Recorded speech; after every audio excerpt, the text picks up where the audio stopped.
Hi guys! So, pahiga daw namin yung camera. We're trying to, anong tawag dito, landscape? So ngayon, we're going to buy her things for school kasi magpapasukan na. Bakit sad? Okay nga yun kasi may pasok na eh, di ba? Ikaw bibili ng gamit mo, ate ko? Yeah, no. I think no, pero medyo gipit yung nanay niya ngayon. So, baka hatian mo na lang ako, ate ko. Okay lang ba? Okay lang daw, yaman si ate ko. Gipit din si ate mo. Kaya okay lang yun kahit hindi ako lahat ng babae, hatian na lang. Yes, share kami. Our favorite. Nagtatampo na talaga yung black ice cream natin, no? Sinarapan mo kasing pag-timplay. Parang ito na ngayon yung aming kinakain. Oh, mas masarap ako din. Sinanay mo ko. Bibili kami gamit niya. Sa NBS ba? Saka shoes ko ako gamit. Red grass. Sando. Second order. School supplies. Hi guys! Nandito na kami. Hanapin namin yung department store kasi bibili siya ng sapatos, shoes for school. Samahan nyo ang mag-inang lakwatsera. Ayan na siya. Napili na siya ng kanyang shoesable. Shoesable. Walang gusto niyang brand eh. Wala na siyang size. Comfy? Alala ko, wala kaming bagong sapatos pagpasukan. Mga pinaglumaan. Mga pinsan. Ayan na lang. What? Comfy. Okay. Ikaw. Alala ko dati guys. Alam niyo ba? Ano? Pumapasok ako. Yung sapatos ko bigotong na. Oo, si Rana. Hiyang-hiya ako ni high school ako. Tapos sabihin nila sa akin, ano daw, parang gutom na, pakainin mo na yung sapatos mo kasi nakabuka na siya. So wala kami pambili. Samantalang sa ano lang namin yung binibili, sa palengke. Parang worth 250 lang siya. Magkano yun na? Tignan mo, hindi niya tinalam kung magkano yung presyo. Ayoko man makipaghati sa kanya, pero utang muna. Hindi okay lang naman yan kasi gusto naman niya. Kasi budget lang ng nanay niya is kulang. Eh yung mga binibili niya is hindi pasok sa aking budget. Kaya siya na lang magdadagdag. Yung presyo ng sapatos niya, ang mahal naman pala, be. 2,800, tapos may less 10% lang. Ate ko sa mundari yung sapatos ko dati tag 200 lang. Okay na yan? Sure ka na ba dyan, te? Oh, okay, sige. Pinag-ipunan ko naman yung budget ko. Kaya lang parang yung naipon ko ang sapatos. Hati na lang talaga tayo.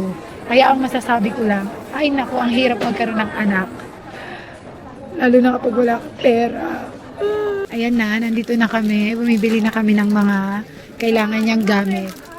Kunyari, mag-aaral ng mabuti. Yung pala magkakating lang. Hoy, umayos ka, Uwishta, Jamaica. Kailangan niya makapagtapos ng pag-aaral. Ano pa rin, priority pa rin yung pag-aaral. Kahit na siya ay nagmo-model at kumikita na ng money. Hindi pa rin pwedeng kalimutan ang studies. Okay. So, I want to sit down here na lang. Tapos sabi ko siya nila yung bumili. Kasi I'm so tired na. My foot is hurting. Kaya upo na lang tayo dito. Dapat. Yan. Ano, ikaw na lang, be? Hala. Kaya mo na yan. Sige na. Sinabi niya na ang magic word. Hindi lang niya kaya mabuhay nang wala ako. Okay. Dito tayo. Paano pag wala ako? Dapat kayanin mo anak kahit wala ako. Lang daw siya sa lowest price.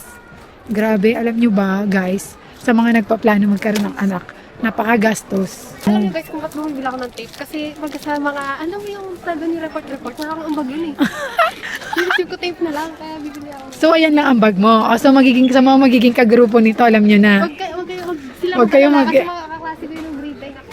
Sila pa rin mga classmate mo? Yeah, kasi mga binibili ko dito, yung pang ano lang tape, pang kempa lang sa mga grouping. Kunwari sa sunod. Yun na yung ambag mo, no? Yan. Pabayaan lang natin siyang kumuha ng kailangan niya. Alam nyo ba, share ko lang sa inyo. Hindi ko yan naranasan, be, nung bata ako. Sa totoo lang. That's why my heart is very happy that mabibili niya talaga yung mga kailangan niya. Dati, wala. Be, pag national bookstore ka, parang ano, be, mayaman ka na pag naka-national bookstore ka.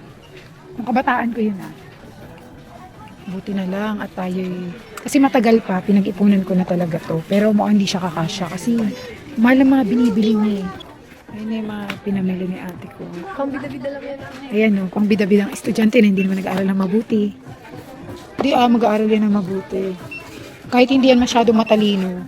Masipag ka ba, te? Parang hindi rin masipag. Gan ba na? Wala na mapaglagyan si ate ko. Kala mo talagang mag-aaral siya ng mabuti. Mahal lang bag. Mahal na sapatos. Yung Ate ko, ano lang naman ako ng paganda lang ako ng paganda lang sa kain na tayo guys. Busog pa daw talaga siya. Yeah. Kaso, kain na kami dahil wala kaming pagkain sa house. Ang ulo naman yung nanay. Pero okay lang yun kasi at least ang importante, di ba? Meron siyang gamit. May pambili tayo ng gamit din. Kaya always be thankful for everything that you have. Okay? So guys, we're waiting na lang sa e-drive. We're going home now. Hope nakabili na rin kayo ng inyong mga gamit sa school. Dahil pasokan niyo sa Monday.